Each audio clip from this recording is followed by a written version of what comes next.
Hiya! Welcome!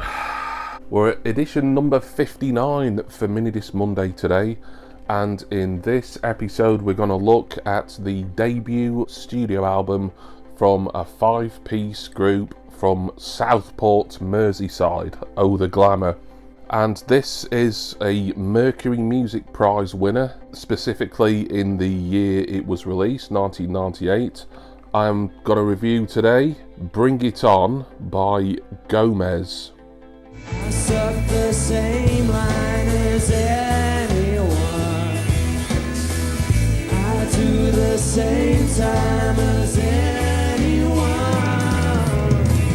Don't try and call me. I'm in a rover, man. Well, yes, I am. I got a haircut, got a silver tooth. Gonna get myself arrested. Got some friends in my BMW trying to get themselves arrested.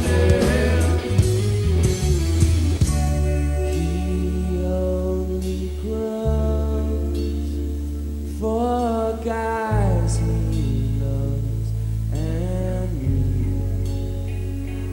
you. So the first album from Gomez, I think they'd formed a couple of years or so prior to making this. I think some of them met at university from the limited information that I've been reading up on. And it got to number 11 in the UK album chart, mostly on the strength, I think, from winning the Mercury Music Prize of 1998.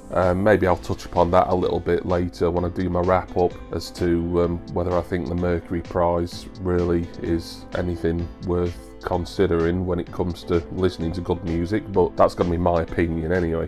Before we get into all that though, of course, I'm going to show you the case and the contents. So the case itself holding up quite well. This mini disc, by the way, I don't think I paid a lot of money for it. It was quite some years ago though, so I can't remember. There's the disc, album artwork on that side. On the other side, the track listing, few catalogue numbers, and the logos for Virgin and Hut Records, which was an imprint of Virgin Records. The booklet is very minimal.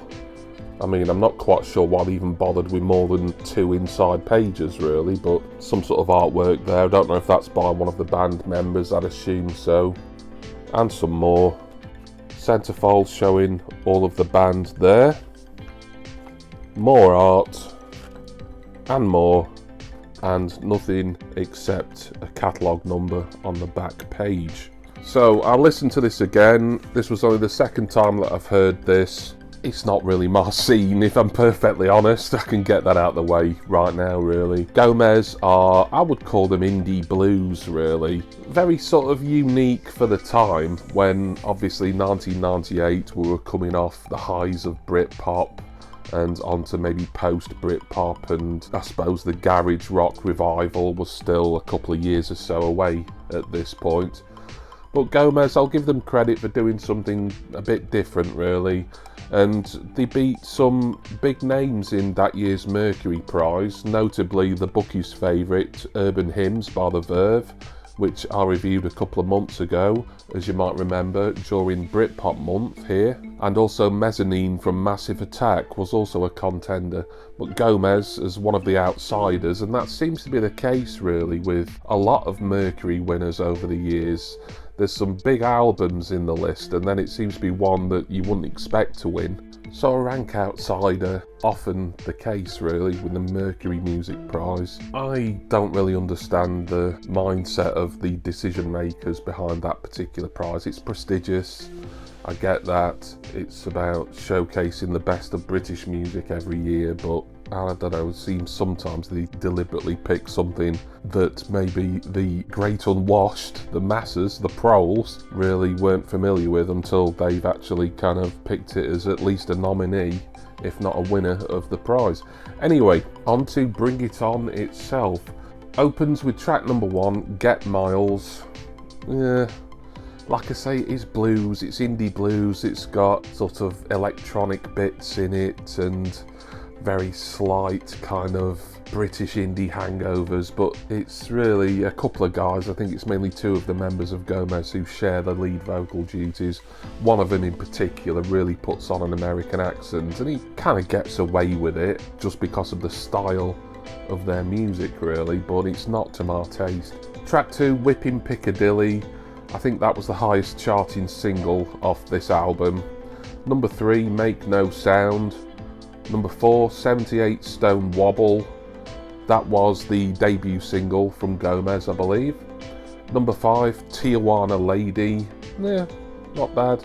You can kind of guess from the title that it'll sound a little bit sort of Tex-Mex, really, and it does.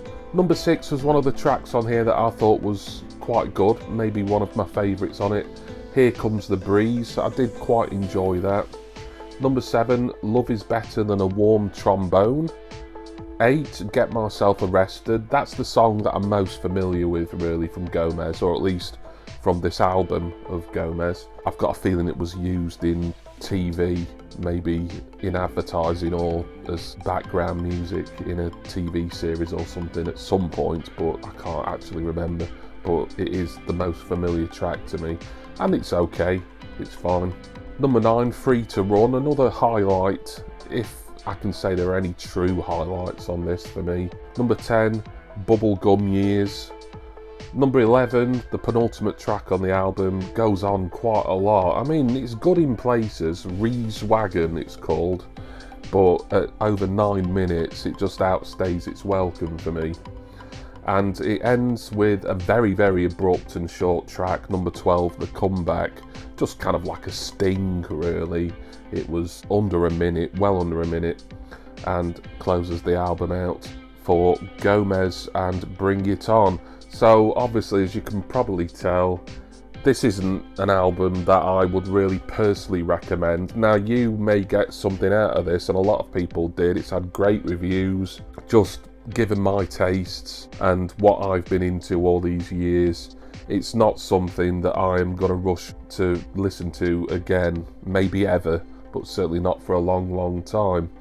I do have another Gomez album, their follow-up to this, on Minidisc, and I will review it for Minidisc Monday, of course, but I'm in no rush to get it to the front of the queue, put it that way, simply on the strength of Bring It On.